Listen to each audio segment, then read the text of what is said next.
I'm Detective Senior Sergeant Natasha Allan, and I'm the National Co-ordinator for Child Protection for New Zealand Police. I have 24 years experience in New Zealand Police, and with a large amount of that time I have spent investigating child abuse in the Manawatu and Tararua area primarily. This is where I am from.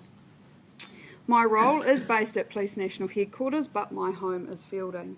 I work in Wellington during the week and I return home to Nigel and the farm at the back of Fielding, so this community is very much still my home. I am based in Wellington and I'm part of the National Sexual Violence and Child Protection team. In my role I have oversight of the 12 child protection teams around the country, and I provide advice and support in applying our policy and practice. I'm in charge of our national training for child abuse for our investigators and supervisors, and I'm currently working on the police working group in relation to the investing in children and the big change we're going to see with the new entity and what that's looking like. So I have a voice there too, which I'm really very happy to have that voice. I'm going to give you a background to our team that was set up in 2012 and why there was a need for it in our country.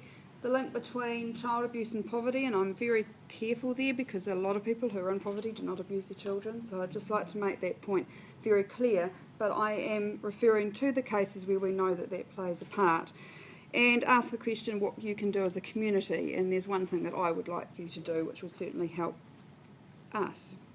So our team was set up in response to recommendations made by the Independent Police Conduct Authority, or as I'll call it, refer to it as the IPCA, in 2010. In 2009, a very brave detective in Masterton spoke up about a large backlog of child abuse investigations within her office. Someone like me, when I worked in Fielding and had the child abuse portfolio here, she was a part-time mum on FEO, as was I, and her file load was out. She could not cope. She had hundreds of files sitting there. I wasn't as bad as that in Fielding, I'd just like you to know. There'd been little or no progress in these investigations on the original complaints, so we dealt with the child safety initially, but then nothing had been done. And in many cases it was just cases of intergenerational abuse, and the children, although we had initially made them safe, they had been allowed to return into the offender's home, and so we had really let these children down. As a result, the IPCA did conduct a review. Initially it started at Wellington, but it was soon spread into operations what we called Hope, Scope and River, and covered the entire country. They looked at our case management as police of child abuse cases. So we did look at providing a voice for them. That was their role. And they looked at every level of investigation, from when it came to police's attention right through to our case resolution. And as a result of the investigation, it wasn't too flash for police. We accepted the findings and acknowledged that we had let the most at-risk people in our communities down, including their families, and they weren't receiving professional, timely and a thorough investigation from us, which I think is really, really disappointing. And it's not that long ago when you think about it. So from their findings, they made 34 recommendations, and I'd like to say that in July 2014 we signed all of those off as an organisation, as well as our national team being created to ensure continued improvements for police in this area.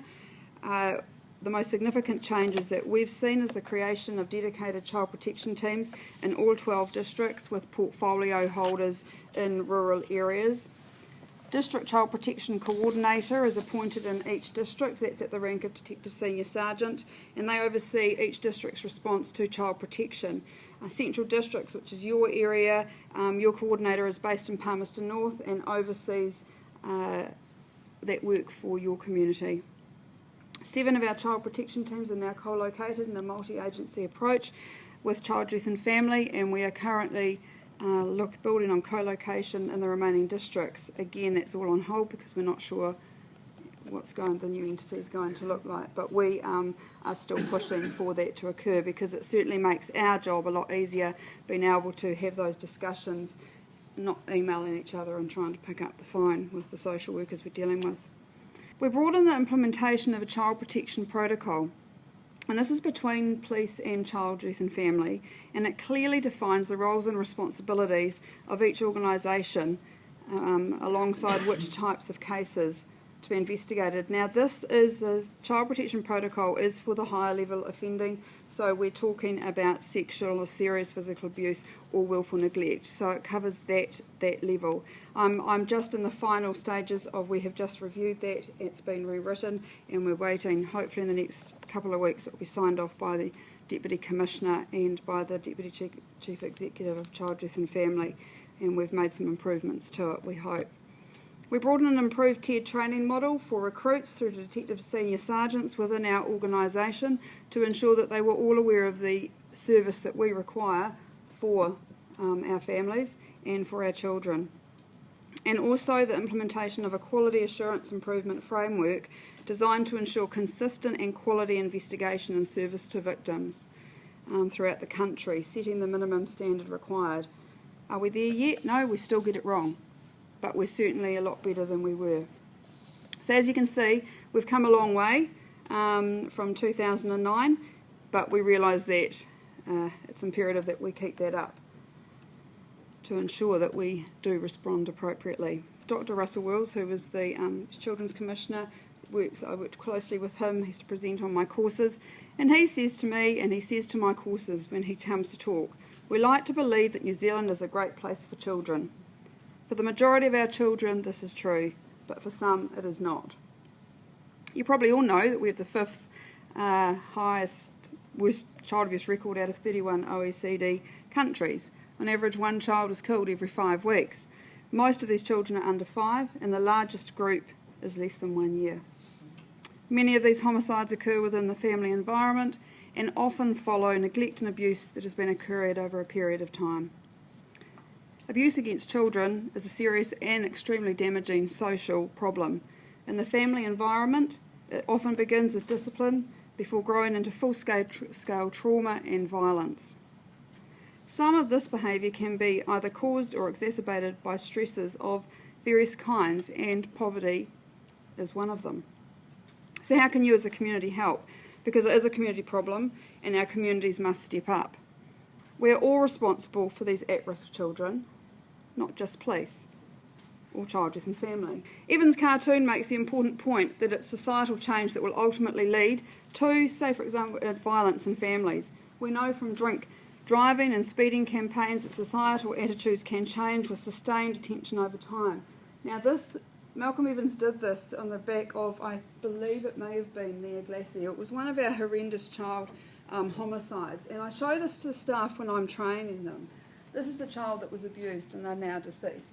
These are the parents of the child that were abused. These are the families and friends of the parents of the child that was abused. These are the neighbours and relatives of the family and the friends of the parents of the child that was abused. And these are the people blamed for the fate of the child that was abused. Child abuse prevention involves us giving attention to lowering the factors that make parenting harder, specifically poverty, poor housing and low social supports, combined with offering services that actually engage with parents around their needs, the impacts of their life histories, which can be huge, their dreams, their aspirations, and understanding their relationships with their children. By educating our community to speak up when they have concerns about a child or family, as well as educating and helping our parents and families ask and seek out support when it gets too hard, we will go a long way to combating this issue. Marching after a child homicide, or waiting to tell police when an investigation into a child homicide or serious abuse case is taking place that they saw the child sitting outside in the middle of winter, that the child arrived at school with no lunch and inappropriate clothing, or that mum and dad were stressed and couldn't cope is often too late for the child involved. I'm involved in training within the education sector, and I've been presenting at legal-wise seminars, and the feedback I've had within that sector for teachers and board members, and I am a board member at my daughter's school, has been huge. And they say to me, we've never been told how to react when we suspect something. We've never known the correct process. So I've been involved in that, and it's been very rewarding.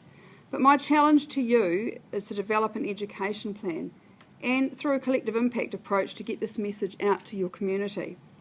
Now, some of you may know that in 2011 the Stanford Social Innovation Review was conducted. It looked at student achievement across the USA and in particular the success of Strive, a non-profit organisation in Cincinnati. They brought together local leaders to tackle student achievement crisis and improve education throughout Greater Cincinnati and Northern Kentucky.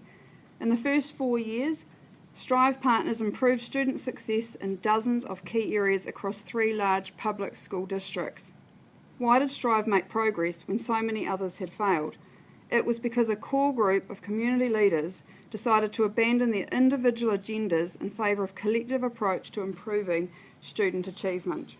The collective impact approach is premised on the belief that no single policy, government department, organisation or program can tackle or solve the increasingly complex social problems we face as a society. The approach calls for multiple organisations or entities from different sectors to abandon their own agenda in favour of a common agenda, shared measurement and alignment of effort. No single organisation, however innovative or powerful, can accomplish this alone. By working together, you can make a change for your community.